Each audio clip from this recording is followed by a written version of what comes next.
ವರ್ಷಾಚರಣೆಯನ್ನು ಮಾಡಬೇಕು.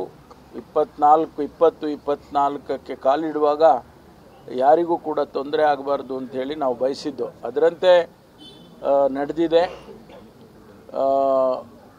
ಇಡೀ ಪೊಲೀಸ್ ಇಲಾಖೆ ಯಶಸ್ವಿಯಾಗಿ ತಮ್ಮ ಕೆಲಸವನ್ನು ಮಾಡಿದ್ದಾರೆ.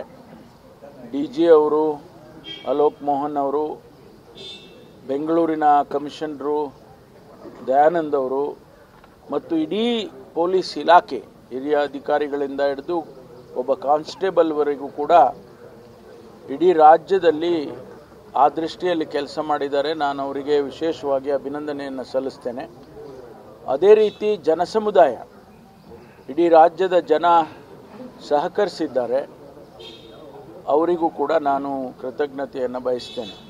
ಕೆಲವು ಸಣ್ಣ ಪುಟ್ಟ ಘಟನೆಗಳು, ಯಾರೋ ನನಗೆ ಶರ್ಟ್ ಹಿಡಿದು ಎಳೆದ್ರು ಅಥವಾ ನನಗೆ ತಳ್ಳಿದ್ರು ಅನ್ನುವಂಥದ್ದು ಸಣ್ಣ ಪುಟ್ಟ ಘಟನೆಗಳನ್ನು ಬಿಟ್ಟರೆ ಇಡೀ ರಾಜ್ಯದಲ್ಲಿ ಶಾಂತಿಯಿಂದ ಈ ವರ್ಷ. ನಿಮ್ಮ ಉಬ್ಬಿದ ರಕ್ತನಾಳಗಳ ಸಮಸ್ಯೆಗೆ ಎವಿಸ್ ಆಸ್ಪತ್ರೆಯಲ್ಲಿ ಕೇವಲ 30 ನಿಮಿಷದ ಲೇಸರ್ ಚಿಕಿತ್ಸೆಯೊಂದಿಗೆ ಮುಕ್ತಿ ಹೊಂದಬಹುದು. ಹೆಚ್ಚಿನ ವಿವರಗಳಿಗಾಗಿ ಸಂಪರ್ಕಿಸಿ 8088837300. ಪ್ರಾರಂಭ ಆಗಿದೆ. ಇಡೀ ವರ್ಷ ಹೀಗೆ ಇರಲಿ, ಮುಂದೆನೂ ಇರಲಿ. ರಾಜ್ಯದ ಜನ ಶಾಂತಿಯಿಂದ ನೆಮ್ಮದಿಯಿಂದ ಬದುಕಬೇಕು ಅನ್ನೋದೇ ನಮ್ಮ ಸರ್ಕಾರದ ಆಶಯ.